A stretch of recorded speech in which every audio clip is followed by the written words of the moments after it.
So let me just make a few last comments here, and then I can let you guys go. We'll look at some more self-portraits of Van Gogh in class when we next have a little more time. But his self-portraits are really quite powerful.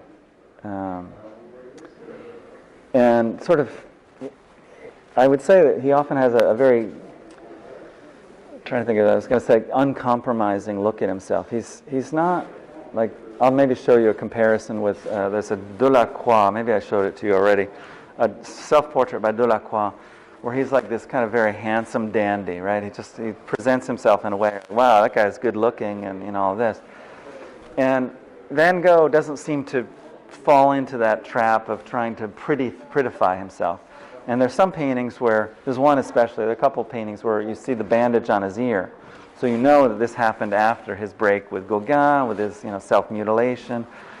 And the look back towards himself as he's making the painting, there's this kind of like, it's like he doesn't spare himself at all, right? It's not that he's trying to make himself look ugly or, in like a basket case kind of thing, but there's this kind of searing look at stuff in front of him, like to really see it, that comes out quite beautifully in his own. And then this painting here, which is actually one of the larger paintings that Van Gogh did. This is back in the north, near Paris, in Pontoise, right? Cergy, Pontoise, up in that area. Auvers-sur-Oise. So this is the church at Auvers-sur-Oise. And I didn't really tell you about this, but Van Gogh and his family, the males in the family kind of had two paths that they typically took. Either they went towards working as priests in the church, or they were affiliated with the arts. He had like an uncle or a great uncle that was himself an artist or a sculptor, but his brother and he himself for a while and some of his uncles worked as dealers of art, right? So they worked in galleries, some of the earlier galleries. And Van Gogh was such a failure at that he got kicked out, basically lost his job, and that's where he eventually works his way back.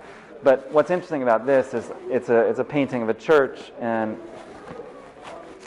well, it's a church presented in this maybe impressive way, but maybe scary way at the same time. So maybe this suggests some of the ambiguity that Van Gogh has about the church. He's very spiritual, but he seems to have some problems with the church, probably because of his own failure.